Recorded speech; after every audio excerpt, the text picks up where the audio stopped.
Our mission today is simple but absolutely critical for your financial well-being. We are looking past the sticker price of money. And that sticker price, it's often quoted as this really friendly-looking percentage, right? But it's actually one of the biggest financial optical illusions out there. I mean, whether you're trying to maximize savings or minimize debt, the number they quote you is almost never the true cost. Exactly. We're tackling the core deception in finance. The publicly advertised interest rate, what we'll call the stated rate, it rarely reflects the actual cost you pay when borrowing. Or the true return you get when you're investing. Yeah, because interest is quoted annually, but it's calculated and added to the principal balance much, much more frequently. We're talking monthly or sometimes even daily. And that hidden mechanism, that's the key. The whole difference between what's advertised and what you actually get is compounding. And if you don't master that calculation, you are, and I mean this, you are absolutely leaving money on the table. So our goal for this deep dive is to equip you to see right through that illusion. We need to distinguish between two crucial rates. First up, we have the nominal rate. You see this everywhere, usually called the APR. The annual percentage rate. Right, that's the simple stated annual rate. That's your sticker price. And then second, you have the true measure, the effective rate. People often see this as APY, the annual percentage yield. This is the true annual cost or return because it accounts for that relentless action of compounding. It's the actual price. The insight we're unlocking is this. The more frequently compounding happens, the larger the gap between that friendly nominal rate and the, well, often scary effective rate. We're going to expose that gap. Let's start by defining the building blocks. Okay, so let's use the terms you'll see most often. First, the one the bank uses to, lure you in. The nominal interest rate, or APR. This is the stated, advertised annual rate. It looks simple, but it explicitly ignores the effect of compounding within the year. So if a credit card company says your rate is, say, 15%, that 15% is the APR. But how do they get that number? It's a pretty simple calculation, actually. It's based on simple interest. They figure out the interest rate per period, say 1.25% a month, and then they just multiply it by the number of periods in a year. So 1.25% times 12 months, that gives them the 15% APR they quote you. Okay, and that leads us directly to the mechanism that changes everything. Because the compounding frequency. This is the hidden variable. Exactly. We can call this the frequency or just dollars. It's simply the number of times per year that interest is actually calculated and then added to your principal. That 15% APR we just talked about, it would only be 15% effective if the frequency was once per year. So if MA equals 1. But in the real world, especially with debt, dollars is almost never 1. What are the common frequencies we need to watch out for? You'll commonly see annually, so $1 one. That's for really simple products. Then there's quarterly, so $1 and $4 for some accounts. Then you get into the more common ones. Monthly, $1 and $100,002 for mortgages and car loans. And the most punitive frequency, daily, $1 now and $365.5, which is standard for credit cards. The higher that dollar gets, the more that nominal rate is lying to you. Okay, so if the APR is the quote and the frequency is the engine, the final output is the effective interest rate, or APY. This is the metric we actually need to pay attention to. Right. The APY is the effective annual rate. It is the true economic cost. It answers a really simple but critical question. If you started the year with $100 and let compounding run for 365 days, what percentage profit would you actually have at the very end? That final percentage is the effective rate. It's the reality. That makes the distinction crystal clear. The APR is marketing. The APY is math. So you have the three pieces: the quote, the frequency, and the reality. How do we actually convert that quote into reality? Let's dive into the math, but maybe conceptually first. The math is all driven by exponents, and that's really the key to understanding the difference. Compounding just means you're earning or paying interest on your previous interest. And we said the first step is finding the rate per period, right? You just divide the APR by the compounding frequency. Correct. If your APR is 12% and it compounds monthly, your rate per period is 1%. The conversion formula essentially takes that small monthly rate, adds it back to the principal, and then just repeats that process 12 times over the year. So instead of trying to follow a full algebraic formula on audio. Yeah, that's impossible. Right. Let's think about the power of the formula. The more frequently we divide that APR and the more often we compound, which is the exponent, the greater the final APY will be. Precisely. That exponent is the engine. When your dollars is high, like 365, that engine is running constantly, and the gap between the nominal rate and the effective rate just widens dramatically. Okay, that brings us to a really important practical takeaway. I think our source called it the golden rule of engineering economy. Let's just call it the rule for matching units. This is probably the most important rule for any financial calculation.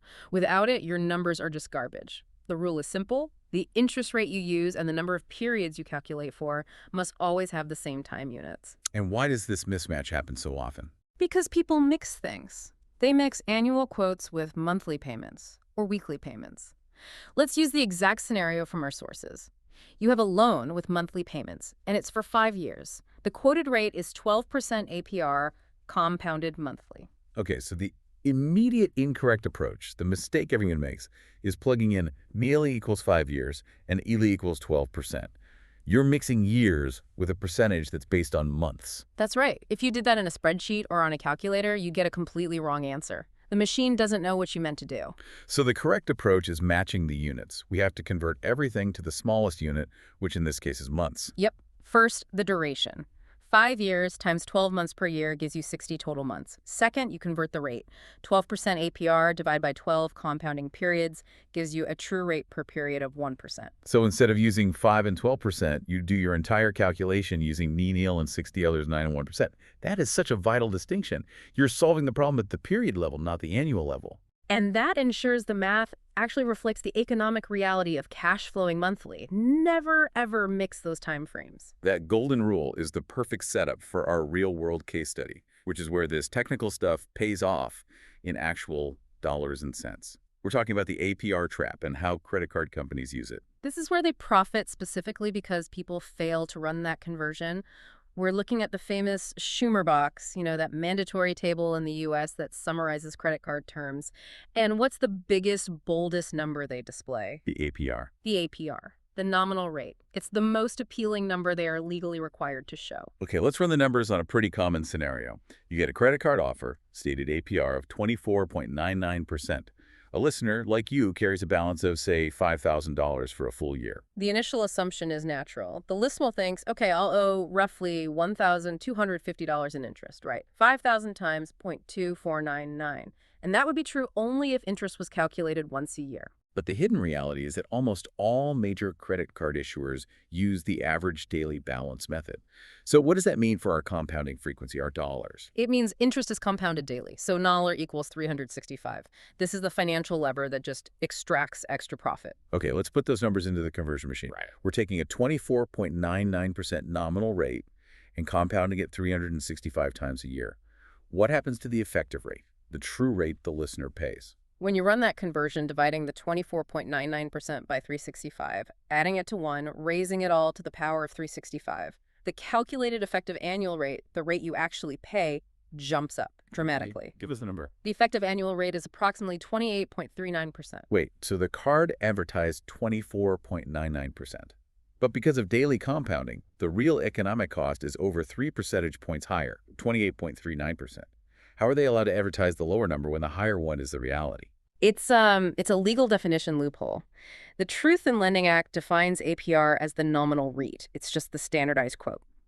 The APSI, the effective rate, is usually reserved for savings products. So banks quote the lower APR because it looks better, and they know the vast majority of people either don't know the formula or just don't bother to run the analysis. That's fascinating. It's an accepted marketing tactic hiding behind a legal requirement. Okay, let's put a dollar figure to that for our listener with the $5,000 balance. Right. If they paid the advertised 24.99%, their interest would be about $1,250 for the year. But because they're actually paying the effective rate of 28.39%. Their actual interest due is $1,419.50. That difference, which is purely from the compounding frequency, that invisible engine running 365 times, adds roughly $170 extra in interest per year. $170. Gone. Not because of a late fee, but simply because the bank quoted the nominal rate while charging the effective rate. That difference just compounds year after year. That's $1,700 lost over 10 years just from not understanding the difference. And that's just on one small debt. Imagine this across all your loans. This is why mastering this is so vital. The nominal rate is marketing. The effective rate is economic truth. You have to convert to understand the true cost. And that brings us to the end of our deep dive into the true cost of money. The lesson we uncovered is pretty clear. The APR is just a reference number for quoting. The APY is the mathematical reality of what you actually pay or earn. And if you take nothing else away, just remember that simple rule. Always match your interest period to your payment period. If the loan is monthly, use a monthly rate and the total number of months. It keeps your financial model accurate. We spent this whole deep dive looking at the negative side of the coin, right? We focused on debt and how daily compounding is like a hidden tax. But the power of compounding, it's a two-sided tool. Absolutely. So here's a final provocative thought for you to consider. If daily compounding benefits the lender so much, I mean an extra $170 on just $5,000 of debt, how should you, the investor, use that same knowledge of the effective rate to structure your savings and your investments? Right. If you're comparing two savings accounts, one has a 3% APR compounded annually, and the other has a 2.9% APR compounded daily, which one should you choose? The same formula that reveals a hidden cost on your debt can reveal a massive hidden benefit for your savings. The power of compounding is just waiting for you to unlock it. We'll leave you to run those numbers.